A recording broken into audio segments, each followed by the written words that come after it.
Hey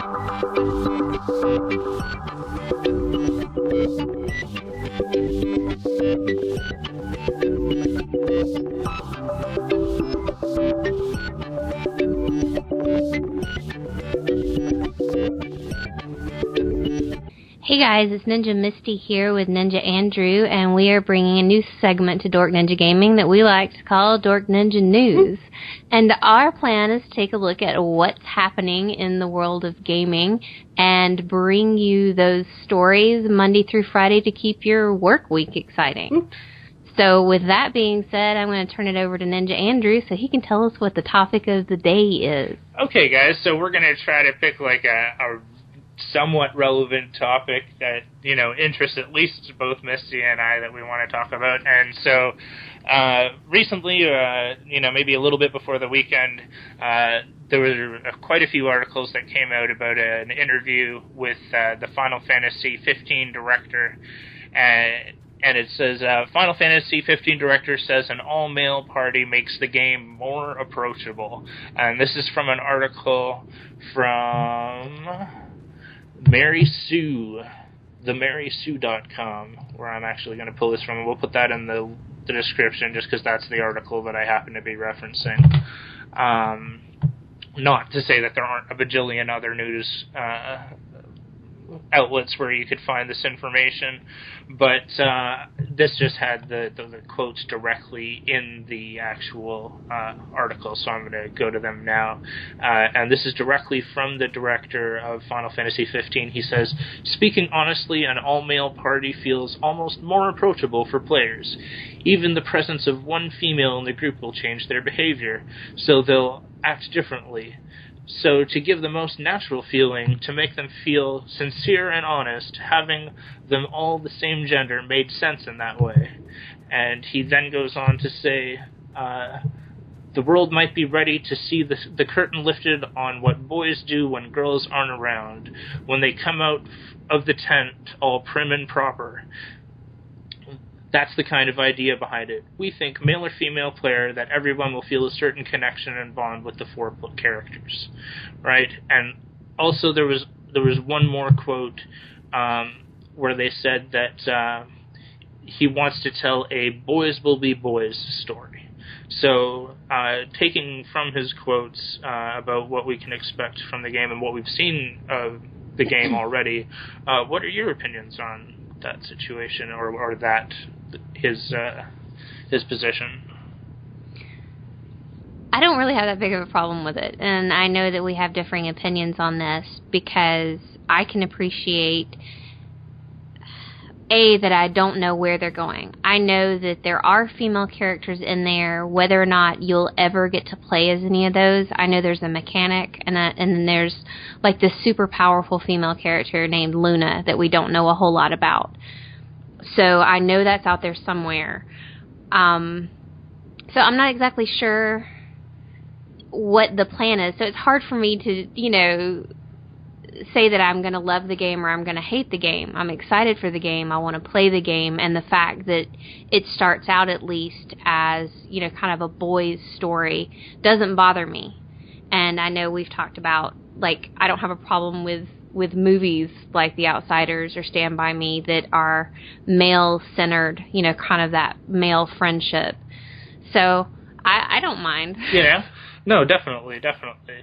And I think that, like, there's a lot of people out there, especially in, like, feminist communities who are going to look at this and, like, automatically jump to sort of the snap conclusion that it's like, oh, you know, it's males at the exclusion of females and blah, blah, blah, blah, blah. And, like, I don't necessarily think that that's a fair statement coming from, like, playing previous Final Fantasy games where, like, Final Fantasy X or 12, where you play as a male character, but the storyline and the emotions that are being portrayed are often of the main female.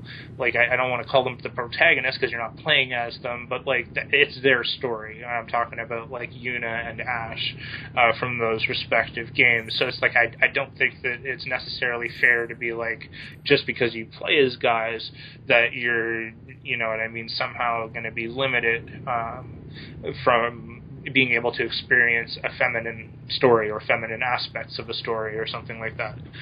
But coming from a different perspective on the issue, I just think it's kind of disappointing as a player to be sort of shoehorned into having that decision made for you of, like, this is going to be the cast that you're going to play with, and there's going to be no females, and you don't have any decisions about that, and because we want to tell this boys will be boys story.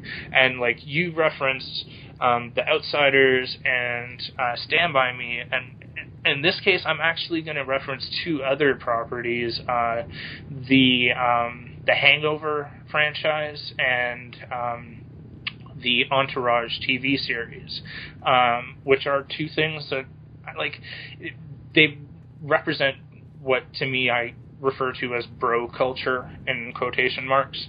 There are many aspects to bro culture, but it's something that just doesn't appeal to me on a general level. It kind of just feels, you know, sort of cheap and stereotypical and not like reality at all. So it's like, in the article that we're going to link, there's like a GIF cutscene of like the two characters, you know, fist bumping each other, and like there's a guy in the background. He wants to fist bump too, but he doesn't. But he wants to. But it's like, it makes me think that the whole game is going to be just this, like, you know, bros will be bros story, and that, like, you know, like the Final Fantasy you know, thing of, like, after every battle, you know, they do their poses. It's like, if I'm going to have to watch these guys bro fist, like, you know, a bajillion times before I finish the game, it's just like, it's kind of gotten old before I've even started playing it. And so for that reason, it's kind of like, I don't necessarily know if this is going to be something I'm going to be excited about picking up on day one or anything. Like, I might personally wait on this just to see if the storyline is going to be actually be something that I'll be interested in, or if it's just really like the Entourage or Hangover of Final Fantasy games. So I think that remains to be seen. So that's just my take. Do you have anything else that you want to add based on what I've said? Well, I'll be picking it up, whether or not it's, you know, fist bumping or not, because I've been waiting for this game for a really long time, and it looks incredible. I know the playstyle is going to be a big departure from what you usually get in Final Fantasy games. I'm looking forward to that as well, just to see where they go with it. I'm excited, bros or not. That is one of the more exciting aspects of the game, and I do hope that they continue to go in that direction in the future, because I think that's the best thing they can do for the company, but that's just my opinion. I was reading something earlier, and they were talking about how a lot of the direction of console gaming in Japan is going to hang on how this game does, because so many people in Japan mobile game. Gotcha. Just based on the lifestyle. And so they're looking to Final Fantasy 15 to kind of reinvigorate the console gaming culture in Japan. So it'll be interesting to see what happens. My prayers are with you, because I do like the gaming style, and I hope that it maintains for the future. So, you know, good on everybody who does support the game, because they do want to play it. So... Absolutely. And so I guess that's pretty much good for this. Like, if you guys have any thoughts or opinions on the all-male cast, or, you know, male and female portrayals in Final Fantasy that you want to share, feel free to leave them in the comments. And, you know, thank you for joining us. If you guys like the segment, please, you know, leave a like. If you're new to the channel, you know, feel free to subscribe. We're going to be bringing more of this type of content. And thanks for joining us, guys. All right, guys, so we'll see you next time, and check us out over on YouTube at DorkNinjaGaming. Bye.